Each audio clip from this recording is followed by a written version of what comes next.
आपल्यासोबत माजी मंत्री हर्षवर्धन पाटील आहेत. भाऊ, आज बारामतीमध्ये आलेले आहात, सुनेत्रा पवारांची भेट घेताय, काय भाऊ?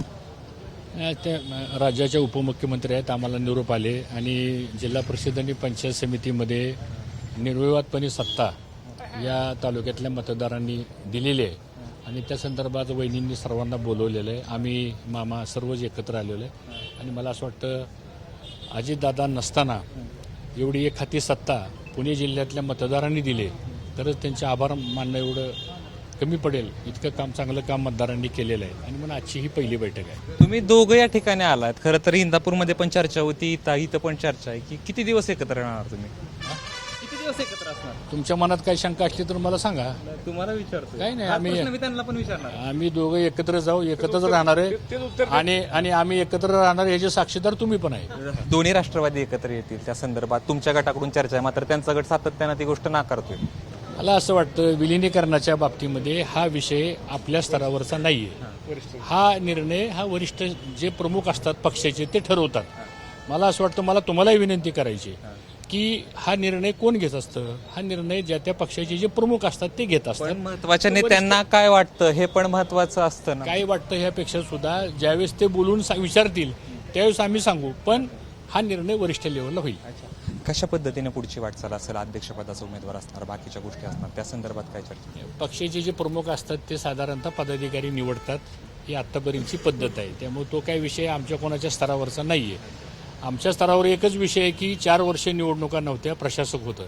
आता कुठेतरी लोकांनी घवघवीत यश दिले आपल्याला.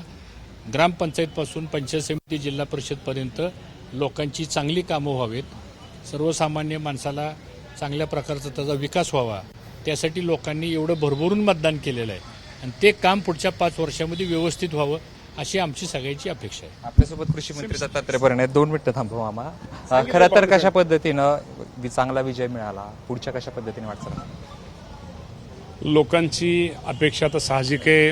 हर्षवर्धनजी पाटील साहेब असतील, आप्पासाहेब असतील, आम्ही सगळेजण एकत्र चांगले तालुक्यामध्ये सर्वांनी चांगलं काम केलं, प्रामाणिकपणे काम केलं. त्यामुळे 24च्या 24 जागा आणि थोड्या फरकाने नाही, खूप मोठ्या फरकाने आल्या.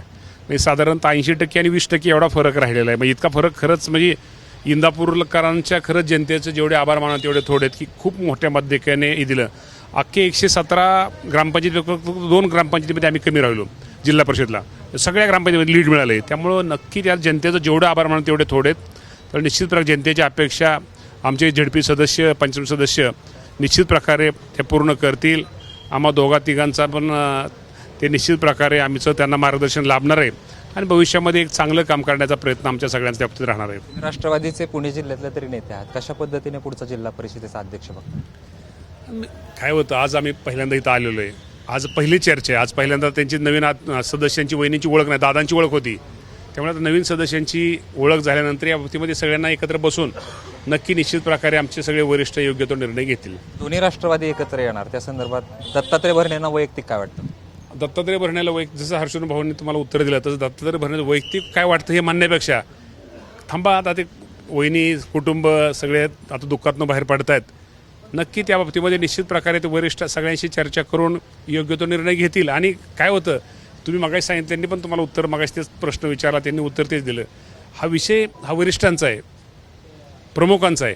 तर ह्यामध्ये आम्ही जास्त कुणीतरी काय तर वेगळं म्हणून तुमची ब्रेकिंग न्यूज चालवण्यात अर्थ नाही. ब्रेकिंगचा प्रश्न नाही मामा, कारण एकीकडे यांच्या पक्षातले लोक म्हणतात की आमची बैठक झाली होती, हर्षवर्धन भाऊ त्या स्वतः बैठकीला होते, तुमच्याकडून ते नाकारलं जाते किंवा तुमच्या पक्षातले जे ज्येष्ठ नेते त्यांच्याकडून. त्या बाबतीत कसं आहे, ह्या बाबतीत मी उत्तर देणं मला उचित वाटत नाही.